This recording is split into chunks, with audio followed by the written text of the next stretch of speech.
और जिस हिसाब से दिल्ली का माहौल बन रहा है तो मुझे पूरा विश्वास है कि भारतीय जनता पार्टी बहुमत से अपनी सरकार बनाएगी। मोदी जी समझ के ही बात करूँ तो वो कह रहे हैं हर चीज़ के लिए कि भाई वो मेरे ऊपर अटैक करवा रहे हैं, वो मेरी जो भी स्कीम है उसकी कॉपी कर रहे हैं, वो यमुना में जहर डलवा रहे हैं, फिर कह रहे हैं मेरे डर के बारे में वो देखिए जहर वो कम हो गया अब। तो मतलब ये सारी चीज़ें जो करके वो कहीं ना कहीं गुमराह करने में इसका क्या जवाब है? देखिए, ये जो जहर वाली बात है तो हमारे हरियाणा के मुख्यमंत्री जी ने पानी उनके सामने पी के, जनता के सामने पी के दिखाया था। लोग बोल रहे हैं, हम लोग बीच जाते हैं तो बोल रहे हैं कि भी ऐसा झूठा आदमी देखा नहीं। पंजाब में बोला था, लागू नहीं किया। नमस्कार दोस्तों, तो हमारे साथ है, परिचय में लेता हूँ, दिखाई तो दे रहे हैं मोदी जी की तरह, और किस तरीके का इनका आकलन है और क्या ये चाह रहे हैं और किस एटअप बना के अपने विचार रखेंगे। सर आपका परिचय पहले एक बार। बाबूलाल गोलछा। बिल्कुल, आप तो, मैं तो एक बार कंफ्यूज हो गया, मोदी जी कहाँ से आ गए? हाँ, मैं भारतीय जनता पार्टी चुनाव प्रकोष्ठ का सादरा जिला संयोजक हूँ जी, और चुनाव प्रचार में अभी लगे हुए हैं। जी जी, और जिस हिसाब से दिल्ली का माहौल बन रहा है तो मुझे पूरा विश्वास है कि भारतीय जनता पार्टी बहुमत से अपनी सरकार बनाएगी।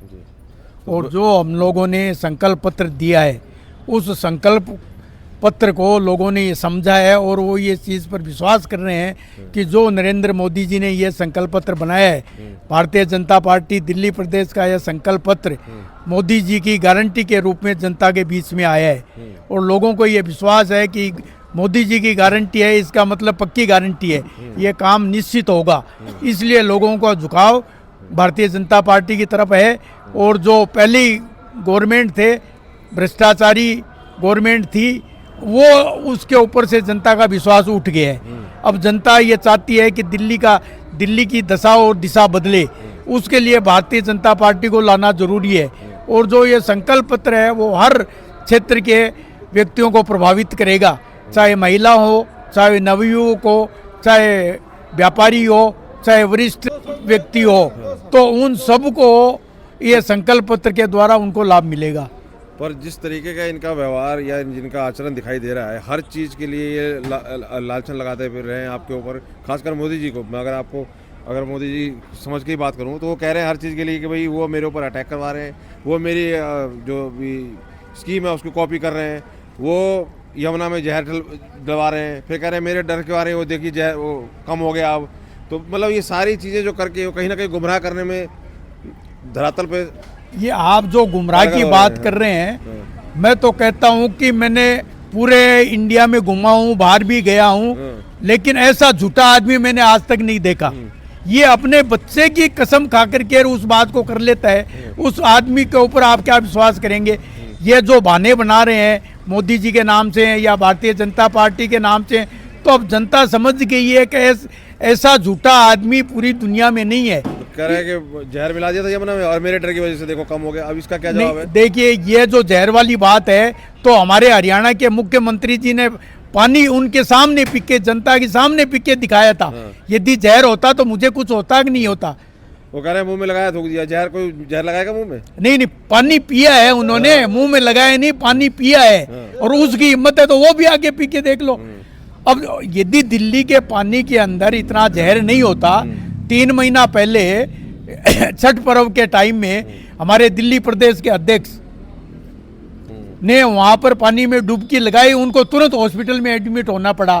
तो ये दिल्ली की जमुना नदी की हालत है। मतलब आप कह रहे हो कि जैसे सैनी साहब ने किया है, अगर आप कह रहे हो कि उन्होंने नहीं किया कुल्ला करके, तो आप यमुना में करके दिखा दो ऐसे ही है। जमुना में कैसे करेंगे? वो तो गंदी है।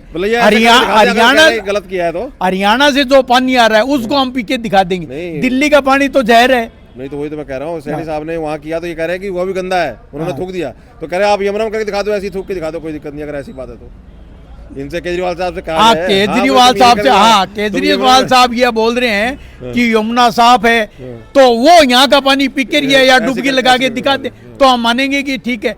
एक नंबर झूठा है जी, ऐसा झूठा मैंने आदमी देखा नहीं। मोदी जी, अगर मैं आपको कहूँ, जो धरातल में देख रहे हैं, ये झुग्गियों के लिए डरा रखा है इन्होंने, फ्री की स्कीम बंद कर देंगे लेके डरा रखा है, बहुत सी चीज़ें ऐसी कर रखी है मतलब। और कहीं कुछ भी होता है, अभी मैं यहाँ पे इनकी एक सभा पास में नितिन गडकरी जी की भी हुई और इनकी भी, तो बाई चांस ये ऑटो वाले घूम रहे हैं लाउड स्पीकर पे लगाते हुए, तो उधर से गुजरे तो कहने लगे देखो ये भी मोदी की चाल है, ये हमारे बीच भिड़े हुए हैं, ये गुंडागर्दी करते हैं। अरे वो वहाँ से निकला क्योंकि बिल्कुल कंजेस्टेड एरिया है वो, उधर जो सादरा में कल किया था इन्होंने। ये देखिए उसमें भी मोदी जी हार की हताशा से ये ऐसे उजुल फुजुल बात कर रहे हैं। और ये केजरीवाल जी की तो अब की बार जमानत जब्त हो रही है। उधर प्रवेश वर्मा भी दम भर रहे हैं। हाँ, और ये अभी ये जो 3 नेता है ना, तीनों के तीनों हारेंगे, चाहे मनीष सिसोदिया हो, चाहे ये अभी आतिशी हो, और चाहे केजरीवाल हो, ये तीनों स्वयं हार रहे हैं। पर इन्होंने कोई कोर कसर छोड़ी नहीं है, किसी भी लेवल पर जाने को तैयार है। लेकिन वो ये जो आरोप लगा रहे हैं, धरातल पर लोग समझेंगे इनको? नहीं समझ रहे हैं। लोग बोल रहे हैं, हम लोग बीच जाते हैं तो बोल रहे हैं कि भी ऐसा झूठा आदमी देखा नहीं। पंजाब में बोला था, लागू नहीं किया। तो मैं जनता की अपनी बात पहुंचा सका, उसके लिए आपको बहुत बहुत धन्यवाद। और एक बार और परिचय दे दीजिए अपना। मेरा नाम बाबूलाल गोलचा। बाबूलाल गोलचा जी से बात हुई, देख लीजिए बिल्कुल पीएम की तरह दिखाई दे रहे हैं। और मैं फर्स्ट टाइम देख के कंफ्यूज भी हो गया। तो आप मतलब और भी जगह कहीं गए, यहीं पे आए? नहीं, मैं ये 5 विधानसभा के अंदर मेरी जिम्मेवारी है। अच्छा। 5 विधानसभा के अंदर मैंने और मेरी टीम ने काम किया है। तो यहाँ की जनता समझ गई है कि ये बोलते हैं ये सब झूठे वादे हैं, यहाँ कोई काम होने वाला नहीं है। इसलिए भारतीय जनता पार्टी को लाओ और दिल्ली की दशा और दिशा को बदलो। बहुत बहुत धन्यवाद।